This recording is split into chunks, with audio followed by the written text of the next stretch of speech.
Hello and welcome to another episode of the Small Town Tourist Podcast, where we experience and explore everything that makes small towns great.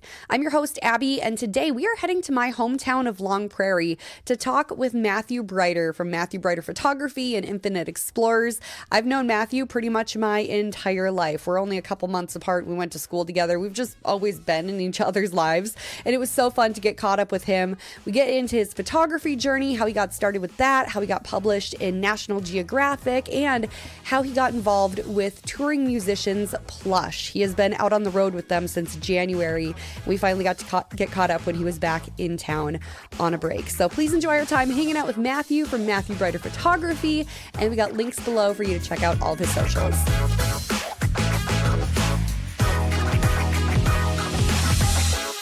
Okay, so basically we'll just hang out, chat about everything that you do. Oh my gosh. Which is so easy, right? Yeah. Okay, I have everyone start. Give me your name, where you're from, and what you do. All right, so my name is Matthew Breiter, and I'm from Long Prairie, and I'm a photographer and videographer. And a little bit of backstory. I have known Matthew my entire life. Literally, Our moms were in the same birthing class together. Yeah. And we went to elementary together and middle and high school, all that stuff. We even worked at a grocery store together, which I still have recurring nightmares about. I kind of forgot about that, to be honest. You managed me at one point. Yeah. No, I literally will have dreams about being stuck in the back room at that grocery store. Yes. The good old days. Oh, or not. And now they turned it into a dollar store, typical small town. So in high school, you kind of found your calling with photography. Take us on that journey. Yeah, so actually almost 11 years ago to the day, I had a few friends reach out and they said, hey, we would love you to take senior photos of me. And I'm like, okay, I've never done portraits.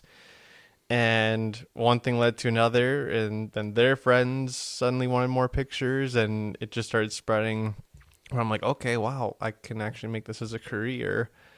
And then I told my parents that I wanted to go to college for photography, and they're like, are you sure about that? Can you even make a living with that? Are you going to be living in poverty? And I'm like, nope, I'm going to make it work. I'm going to make it work. I'm 17. I'm invincible. I can do what I want. I'm unstoppable. Yes.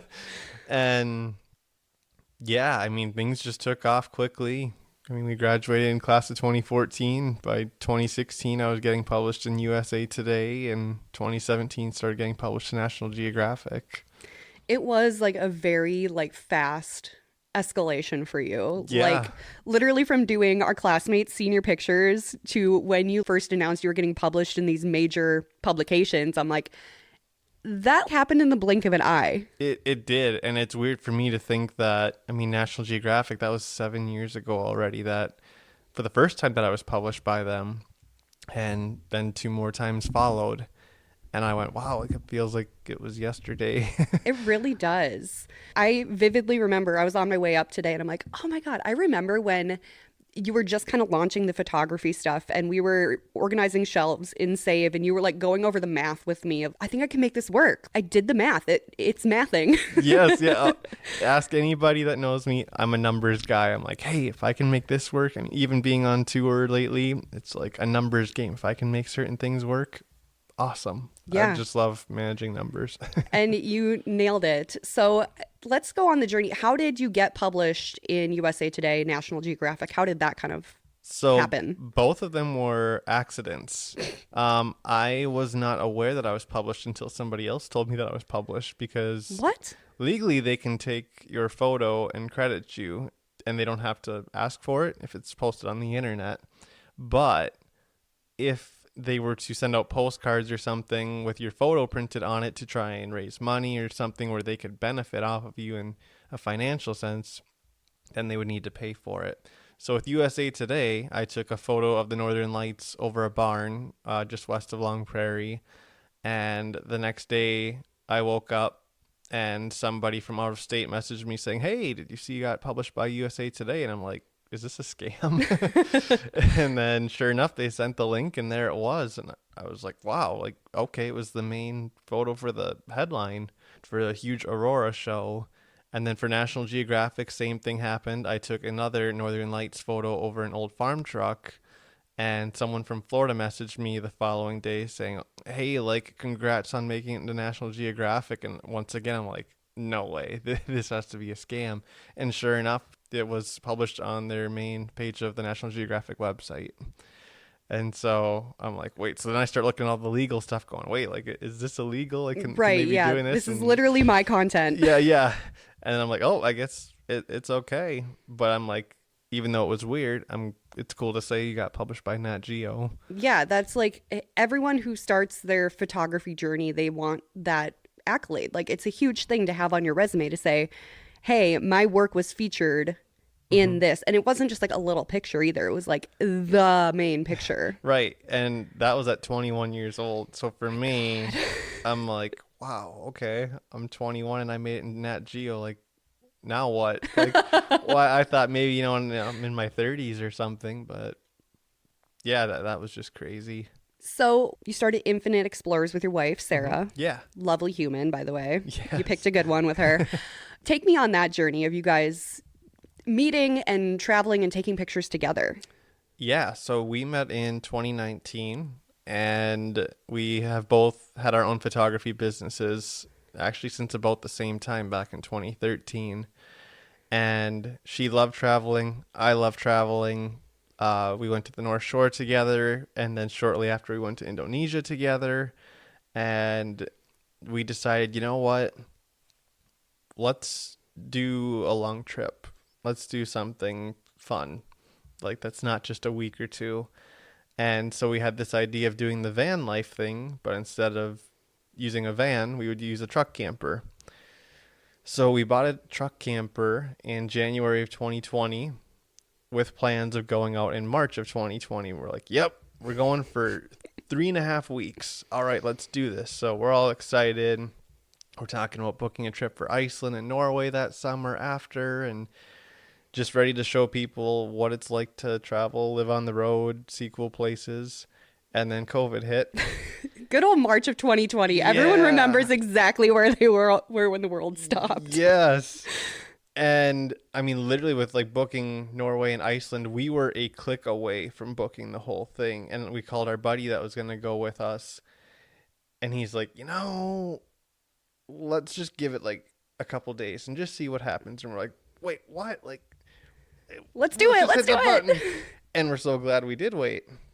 But then with like the COVID stuff going on, we said, the lockdowns got announced that, hey, in 3 days we're going into lockdown. Mm-hmm.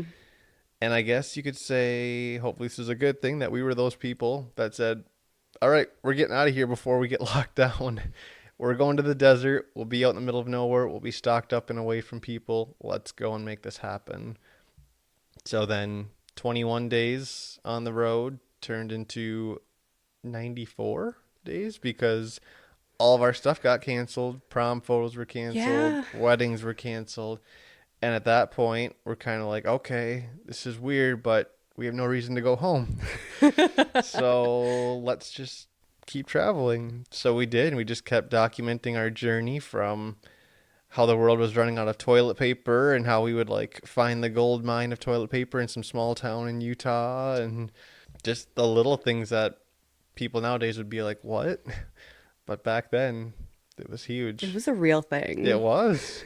And then ever since, we've just been growing Infinite Explorers just to share our travels, inspire people to just live life now, because you never know what tomorrow guarantees. Okay, so Infinite Explorers, then, you guys have been on the road in your camper. You had some sponsors for that too, right? Yes. So we did our first truck camper that we purchased. That company reached out to us and said to collaborate. And we're like, okay, like, what does this all mean? And they said, pick any camper off the lot that you want. It's yours for a year. Just send us content photos.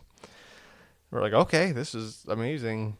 But it didn't turn out to be everything we thought it would be. We had those things rarely do. Yes. I'm like, okay, is this too good to be true? I mean, it was great, but the camper itself, long story short, everything that could break broke. Because it's a camper. Yes. And so after 9 months, we just said, here it is. We're done. But Yeah, so we had sponsors reaching out. We had, I don't know, we still have a couple different brands that we work with regularly when we travel, and brands that send stuff out to us to do product photography, because obviously if you have a product that you want photographed in the mountains or in the desert and all these different landscapes, why not send it with someone that goes to all those places anyways? Right. And why not send it to actually those physical places as opposed to like photoshopping it in? Yes. Because it makes a huge difference. It does. I mean, AI is getting good, but it's still not that good. Right. Yeah. Oh. Yeah, so we've started working with other brands. We've met a lot of people on the road. We haven't done a ton of traveling in the last, I don't know, 8 months. I just completed my 50th state last year, so that's done. But yeah, now we're just kind of trying to figure out, do we want to do more out of country stuff? What do we still want to go back to in the US? I don't know. Every year is just so crazy. Well, and life has gotten exceptionally crazy for you because the last time we talked, it was January, and you were just days away from heading out on tour with Plush, opening up for Disturbed. Yeah. Craziness. Yeah. So let's kind of get the backstory before we get into your life on the road. How did you end up linking up with Plush? So last September, which was September of 2023, I flew out to New York, and I was going to go and try and check off more states to get to my 50th state. And I wanted to do fall color landscape photography. So a month before then, I had reached out to Bella Perron, which is the lead guitarist of Plush, and I messaged her on Instagram, and I said, hey, you know, I'm going to be in your area. I would love to do a photo shoot with you. Let me know if you're interested. So days went by, weeks went by. I didn't hear anything. I thought, okay, well, I tried. Mm-hmm. And so I fly out to New York. I land, take my phone off airplane mode, and all of a sudden I get a message saying, oh my gosh, I'm so sorry, I just saw this. And it's from her. And I'm like, okay. And she's like, are you still down to do photos? I'm like, yeah, I'll be in Portland, Maine area in a couple of days. She's like, awesome. I'm like, yes, let's do it. And so we did the photo shoot. She saw the photos, and she's like, would you ever want to go on tour with us if that was an option? I'm like, no, I'm just kidding. I was like, of course, like, let's keep in touch. And with that, we just kind of kept in touch for a while, off and on. And then a month and a half later, she reached out saying, hey, we're going to be going on tour with Disturbed in January if you want to go. And I'm like, let's do it. Like, send me the details. Let's make this happen. So that would be for just doing photography and video for them, which since has turned into so much more. So let's go over that like first initial stint you did on the road with them, being out with Disturbed, which is absolutely insane because growing up together, I know the respect you have for the rock music world. I mean, you're literally wearing an Eddie Van Halen shirt in front of me right now. And like, you've just always had such a respect for that kind of music. What was that first initial experience like? Oh, it didn't feel real. It's kind of like saying, you know, if you're going to start a job with somebody, you're going to start at the bottom and you're going to work your way up. Well, in this sense, we're playing 15,000 person arenas. So instead of just working your way up, you're kind of at the top, even though we're at the bottom as an opening band. But you're getting catered to, you're getting all these things, you have an all access pass to just go wherever, whenever. And I'm like, all right, you know, I can live with this. This is pretty good. Yeah, this is all right. But no, just like meeting everybody. I mean, the first show, which was in Peoria, Illinois, Dan Donegan just walked up to us and shook our hands. He's like, hey, you know, how are you guys doing? And we chatted for like 15 minutes. Like, everybody was so down to earth, no big egos, which you never know, especially in the music industry. And by the end of the tour, we were all friends with so many of the crew members and had so many stories to share. Yeah, it was unreal. That's crazy. What was the dynamic like going in as you knew the guitar player and that's pretty much it, right? You hadn't met the rest of the band at that point? No. And it's all girls. Yes. And they're in their early 20s. Yeah, so Faith will be 20 in a month. She's the drummer. Otherwise, everybody else is up to 23 years old. And we're knocking on 30's door here. So Yeah. you are going in and basically hanging out with like this group of like early 20s girls. What was that dynamic like? I mean, it actually went a lot better than I thought because our whole crew, with the exception of one person, was all in their 20s. Okay. So all the crew was guys, and then there's the band, which is all women. And I don't know, we all, I guess, like, you know, guys can be dirtier, messier. Mm-hmm. You know, if you don't shower today, we'll shower tomorrow. We'll shower next week. Yeah, It's fine. yeah. It's tour life. And then, I mean, with the girls, it was just kind of learning everybody's, like, way of life, like everybody's background. But going into it, everybody clicked, I bet, within the first 2 hours. Oh, wow. Was I that mean, fast? Oh, yeah. So I met them up at a hotel when they arrived in an RV. And everybody got out. They're all hugging each other like, hey, like, it is so awesome to meet you. And, like, this is going to be such a fun tour. Let's make this an awesome time. And I'm like, yeah, like, this is going to be great. And they're like, all right, we're going to the arena in an hour. And so right away, it's like, cool, I just met you. Now let's go to the arena. And here we go. And, I mean, we would joke around with each other even during the shows. The girls would look over at us or something briefly on the side stage, and we can make funny faces, or they'll make funny faces back or do something. And I guess it's people in their 20s. You just gotta make it fun, and some days are gonna be rough because it's just tour life. And at the end of the day, we just did what we could to have a good time. That's awesome. Like, it's just like it became like an instant family based on Yes. all the things that you shared. I'm like, Breiter's out there living his best life, man. I am so proud of him. Thank you. Yeah, it is literally like a family away from my family. Everybody's from all over the country, the band included. Everyone's from different states. The crew members are all from different states. And so just seeing everybody's lifestyles, you know, Faith being from Arizona, and then her coming to the Midwest, and she's like, oh my gosh, it's freezing here. And I'm like, all right. Like, Girl, you don't know the half of it. It's not that bad. And then We had a mild winter. yeah. And so, I mean, just giving each other crap and just learning everybody's stories of how they got to where they are now. That was pretty cool as well. Especially because it kind of reminded me of myself, seeing, okay, you guys, you know, you're 21 years old, 23 years old. And when I was that age, that's when I was getting in Nat Geo and all these other things. So it was like, I don't know, hitting a nerve where I just always got brought back to that. And I'm like, wow, you guys you're making it. It's all uphill. Hopefully, fingers crossed from here. And they've been killing it. I mean, it's been 6 months now since the first tour started. And so much has changed in a great way. Yeah, I mean, I can only imagine how much you're growing all as individuals, but also as a band and a crew, being in tight quarters with each other. Yeah. Packing in, packing out every single day in a very tight window of time. It's not like you guys have a week to set up a stage. Like, you got to get it done, and then you got to get it off so the next band can go on. Yeah, usually we have like 2 hours at most to get everything unloaded, prepared. Sound check goes, VIP comes in, and then we've got like an hour to hour and a half to get everything out after the show, and then we're on to the next city. Yeah. So it's very go. This last tour was almost 2 months long, and it felt like it was 3 weeks for me because I just blinked and I'm like, oh, it's June. Okay.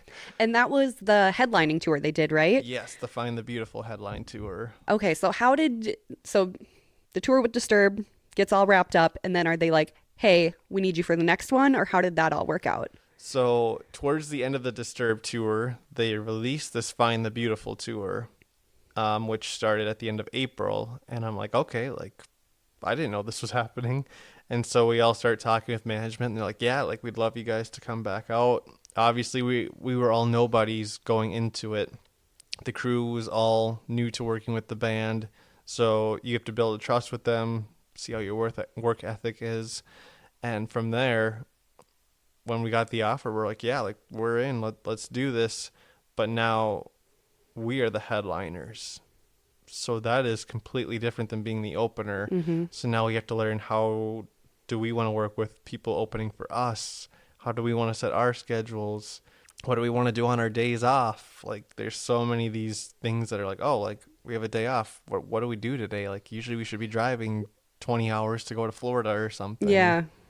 But that tour was amazing. And I know by the end, obviously being gone for 2 months, everybody's kind of like, all right, we're ready for a little break. Mm-hmm.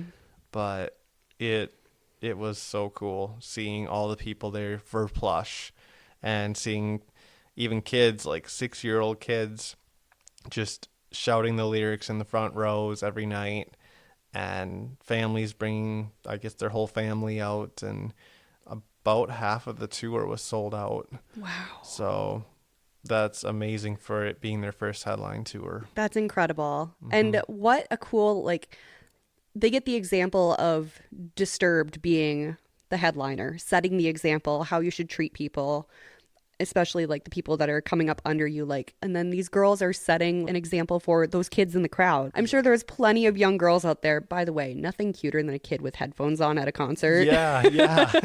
And like, they get to look up to these girls and be like, oh my God, that could be me someday. Yep. Oh, I mean, even at VIP meet and greets, I was the one to take photos of the fans with the band. And I mean, these kids would come in, they could be like super shy or shaking because they're like, oh my gosh, like these girls are real. Mm-hmm. And we're all over here like, hey, like we're us. Mm-hmm. And but they are very, very inspiring. People that will come up and just share their stories about how a song inspired them, or how they got through something from one of the songs. And it's like, wow, you hear about this with really big bands, classic rock bands, things like that, and now it's you taking over that role. Yeah. That's pretty crazy. It's absolutely incredible. Mm-hmm. So your role with the band has evolved and shifted from more than just photos and videos. Some of your shenanigans on the road, I was like, oh my gosh, that poor guy. So kind of give an overview of how your role has evolved with them. So yeah, with the Disturbed tour, it started off as photo and video only, and then occasionally I would assist with driving, just because if we had, a 20-hour drive day, that's a lot for one person. I said, hey, yeah, I'm with Infinite Explorers, I'm used to driving a big rig, so no problem. Overqualified for that. Yeah, I'm like, let's make it happen.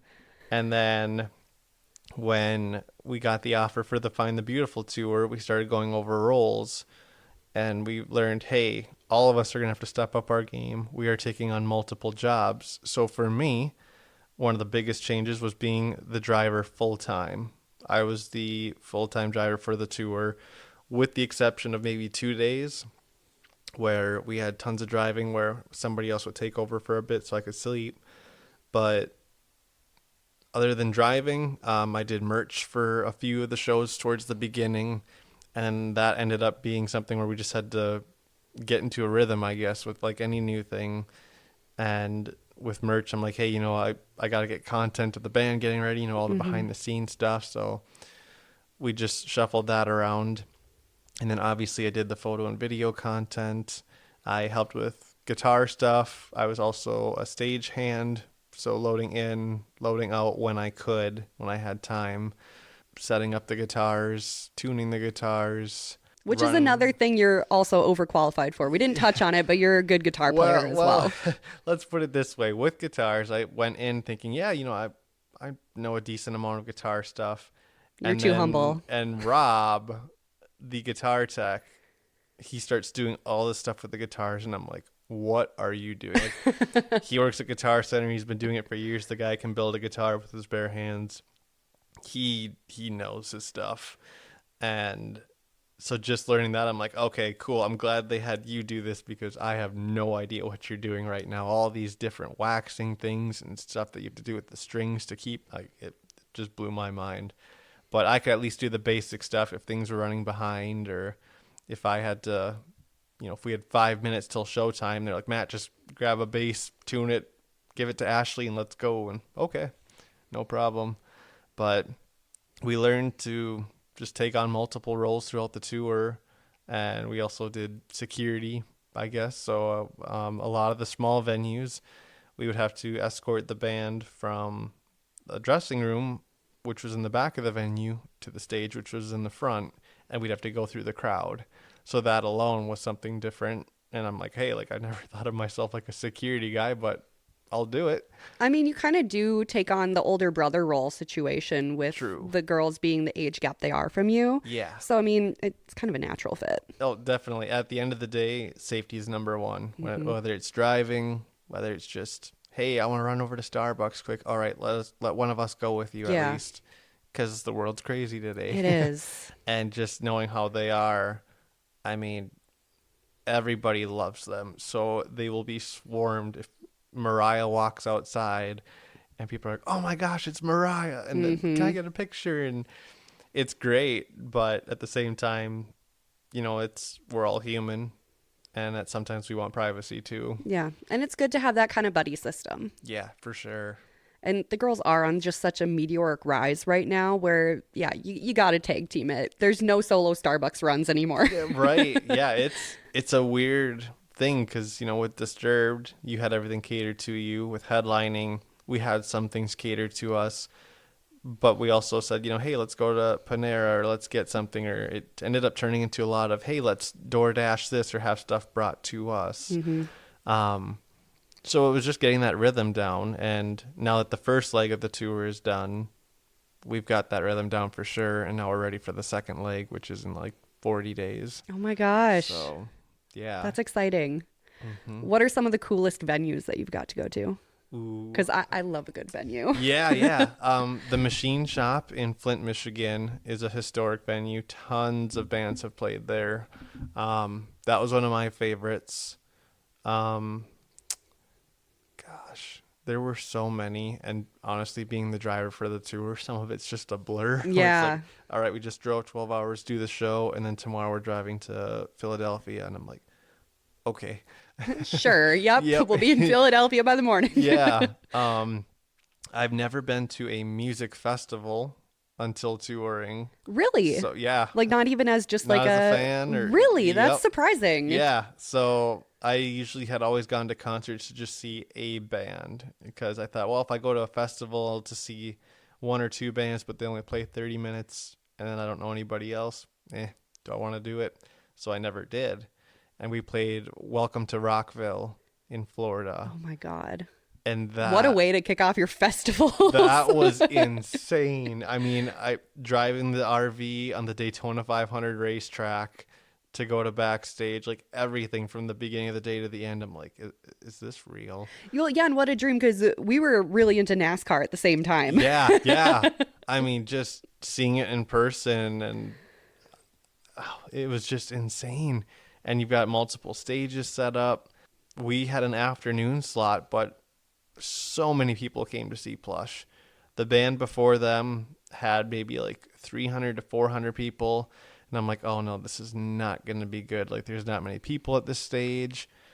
Let's see how this goes for content. And the band finished. Everybody went to the other stage that was next door. And then as soon as Plush came on, by the end of the first song, there had to be 3,000 people in front of the stage. And I mean, people are like horns up. Actually, yeah, we did have a crowd surfer or a couple crowd surfers. That's fun. I'm like, all right, like everybody's just rocking today. And that was just for a 30-minute set. And that was amazing. Well, that's such a big festival. I'm a big Sirius XM fan, and Octane has been really pushing Plush. Yeah. And like their coverage of that festival is insane, and it's just cool to see the support that the band is getting from Octane. Oh, for sure. Octane has been absolutely amazing. I don't know where Plush sits as of right now, but their song Run made it into the top 40 on the charts. No way. Billboard.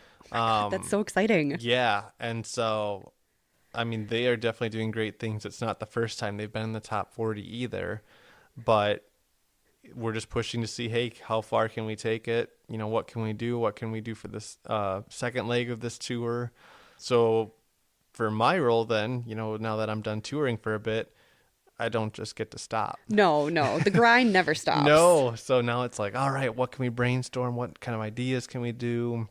You know, Instagram reels, all these things. So I can be laying in bed at 2 a.m. and I go, that's it. All right, I'm writing this down on my phone. And then, you know, we all keep in touch with each other at the most random times of days just to bounce ideas back and forth. And And even going from the first leg of the tour to the second, there are even more changes again. Like it went from Disturbed to the first headline tour. For this next tour, I'm actually the co-tour manager. Damn, man. Yeah. Good for you. So, 6 months ago, just starting out kind of at the bottom, and now it's like, whoa. All right, we're running the ship here. That's so insane. But like, you're so qualified for it. That's the thing. Yeah. Even being 6 months into it, you are qualified with all the other skills you've accumulated from doing photography to traveling to being a numbers guy. Like, Yeah, thank you. You're just qualified for it. I mean, I love it. Obviously, managing has a lot of responsibility, but I love organization to a point, and I'm also hey, if we have to wing it, let's wing it. We can wing it, I'm not yeah. going to freak out over it. Yeah, and that I think is going to be huge. And then we have another new guy coming on, Peter.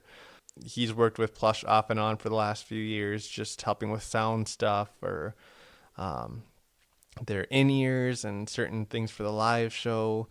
And he will also be co-managing with me. Perfect. And I think we're about the same age. So it's a young crew, young band. It's going to be awesome. That is going to be awesome. So that starts August-ish then? Yeah, so they have a show in Illinois, I believe at July 27th, which is a one-off show. So I won't be at that one, but I think August 2nd is the first show. And we will start in the Northeast and then work our way down to the Southwest towards like Dallas, Phoenix.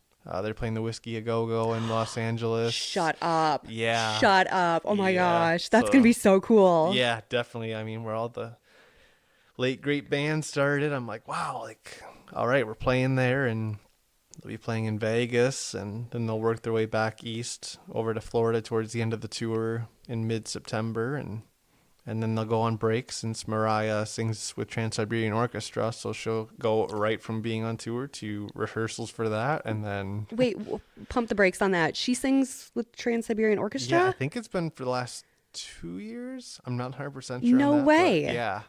Yep. That's insane. I mean, Yeah. she's got the pipes for it. Oh, There's no questioning that. Right. Yeah. She sings with them, so it's one thing after another, which this, I guess, with the Disturbed tour, she literally got off tour with Trans-Siberian Orchestra, had 2 weeks off, and then we were on tour again.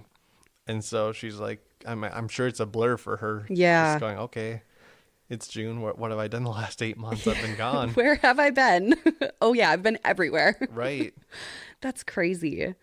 I think they just shared like the second leg dates. I feel like I scanned it and didn't see a Minnesota show. I keep pushing for it. I'm hoping eventually. No, it won't happen this time. The dates are set in stone.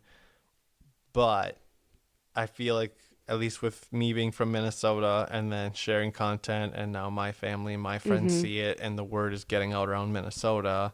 Radio stations have been playing it. One of these times we'll make it to Minnesota, and I said, it'd be so cool to like play at Moondance or like do a show in St. Cloud. It'd be so cool to get them at the Ledge in Waite Park. Yes, That'd be yes. so cool. Yeah. Because So- that venue is so fun, and it's so nice to have in central Minnesota. Right. And I even thought if we I mean, could A Day to Remember just played there. Yeah. I'm like, if we could even do a couple Minnesota shows like First Avenue, Yeah. something like that. It'd be, I know it's a year away, but you can never start playing too early. But if you guys could get on the bill for Lakes Jam next year, Yeah. and then do like a Ledge show, it might be too close of a zone to like play two shows super close. Right. But You it's never not know. out of the question. Yep. Oh, I know. It's just chatting with management as a co-tour manager now. It's so cool learning all of like the inside stuff and seeing like, oh, I didn't know you had to play so many miles apart from venue to venue, and all the behind the scenes stuff that people don't see or hear about. But tour looks amazing on social media, but nobody realizes the amount of hours and the 2 a.m. phone calls that happen to get something so advanced set up. Yeah. The average concert goer is just going to having a good time. Yeah. You don't think about the logistics until you're in the guts of it. Yeah. And I only know very surface level from my time in radio and working festivals and stuff like that. But it's literally 24/7. There is is. no actual break. Even your days off are not a break because you're worried about the next stop. Right. And thankfully, Plush has the most awesome management. So it's not like anybody's getting mad if we're reaching out a certain time. Everybody's in it together. Everybody wants the best for everyone because we all go up the hill together. So we even had on this last tour, we had 2 tire blowouts, and so one of them actually happened at like 11:30 at night in the middle of nowhere. Of course, And because so- where else would it happen? Exactly. And so we're like, all right, how do we deal with this? And so we talk with management, and we end up getting it all figured out. But at the end of the day, we all made a bad situation turn into something that was just fine. So Right. yeah, it's a well-oiled machine. We're getting there, and I think the second leg it's going to be a fun one, especially with some of these venues. We're going to be back in Phoenix, which will be Faith's hometown. So usually hometown shows are always fun. We ended in Bella's hometown of Portland for the last 2 shows, which were both sold out. So just seeing that energy of like all the friends and family, it is so It makes cool. a big difference. Oh, it does. It does. And it doesn't matter if they're playing for 40 people or if they're playing for 20,000. They have so much fun. And so as a photographer, I love seeing that and capturing that because the biggest smiles, jumping all over the stage. Faith, when she whips her drumsticks. I'm okay. I'm still catching up on sleep. Yeah, you literally just got home. For everyone, I yes. literally saw you post the picture at the airport and like, when are you going to be home? Let's record. Yeah. I'm like, all right, let's do it. Yeah, still catching up on sleep. But yeah, everybody has so much fun on stage, and the show as a job, I feel like the show flies by so much faster because I'm running all over the place like a chicken with my head cut off. So one song I'll be all the way in the back of the venue recording stuff over the crowd, or I'll be in the middle of the crowd, and then I'll be backstage shooting over the band. I get my steps in, let's put it that way. Yeah, I do not doubt that in the slightest, especially like if you're having to run merch sometimes and pushing gear around. Like, it's a lot of hats to be wearing at once, but you're doing a killer job on the content. you. Like, you can see the joy and the fun that the girls are having in every single picture and video. And I'm so glad just that I was able to capture the content for them, especially with Disturb, because I'm like, you guys, to do that tour and not have this stuff captured even just for your memories, I'm like, you need that. Like the behind the scenes stuff where Mariah gets a hug from David Draymond and stuff, and I'm like, you know what, stuff like that the internet might not see, but I want her to look back in 10 years and go, oh my gosh, like this was so fun. If I got a hug from David Draymond and someone didn't capture it, I would still be crying about it. Yeah. I mean, everybody was just so fun on that tour, and just, I don't know, as a photographer and videographer, it's not just the content, it's the memories. Yeah. So we usually try and do something specific for each show, a video for each show, photos for each show.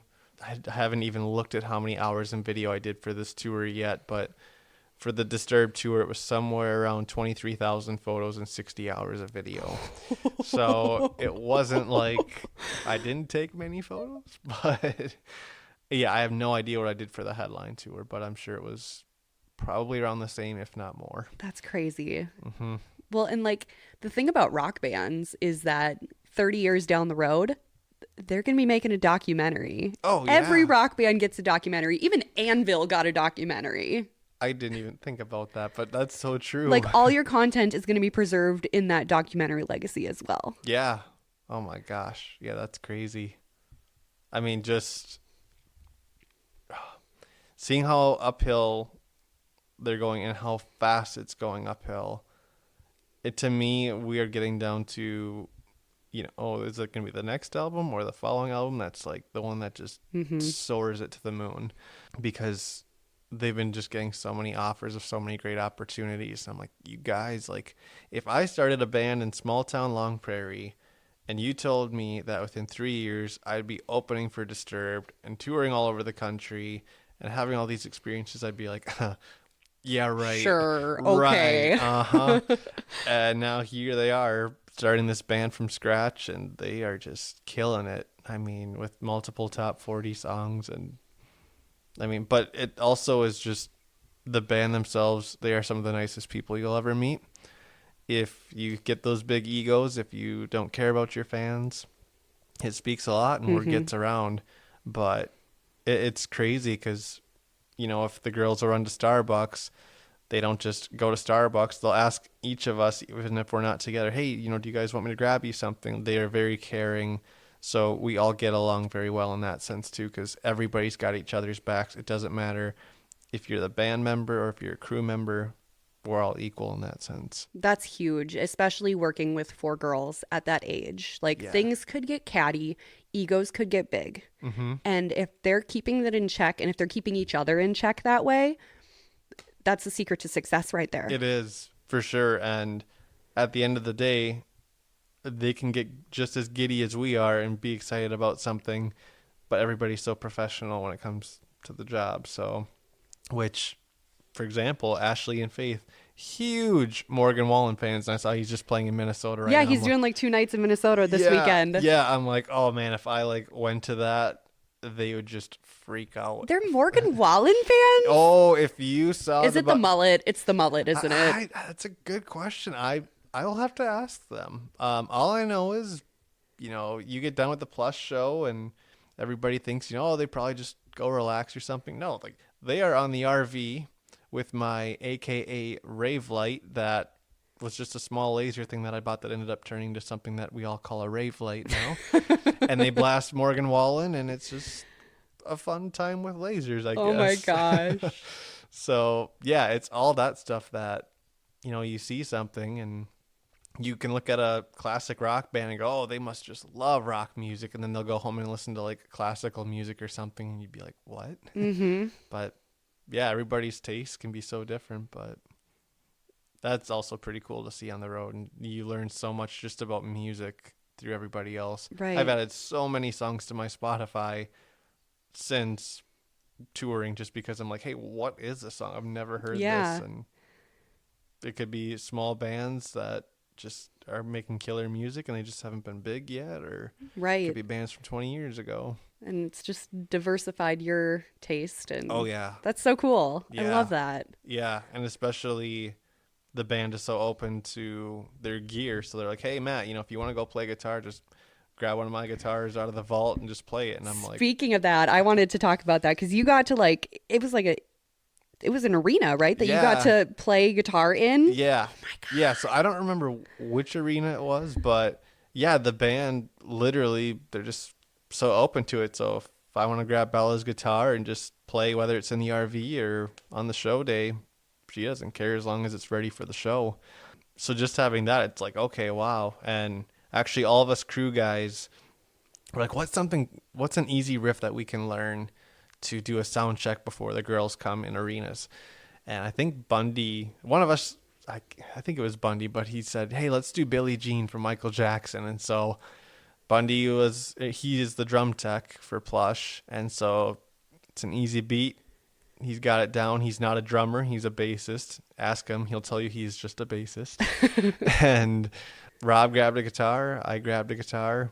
And we just made it happen. So here we are in this empty arena of, 16,000 seats, just cranking out to Billie Jean. And I'm looking over at all these empty seats going, man, this is insane. We're on Disturbed stage right now playing, and it's crazy loud and crazy fun. And just knowing you, going from playing on the stage at our high school to that, it's only been 10 years. Yeah, I guess. Yeah. That's insane. Yeah. I mean, granted, I'm not playing for people, but just the thought of being in an arena. In that environment. Yeah. I mean, you quit playing and there's that 1.5 second, 2 second echo of just everything and the bass shaking everything. And it's pretty fun. It's wild. I'm so proud of you. Thank you. You've just been killing it. You've been living not only your dream, but I'm living my dream through you. Yeah. You're doing insane things, man. I'm proud. This whole town is proud of you.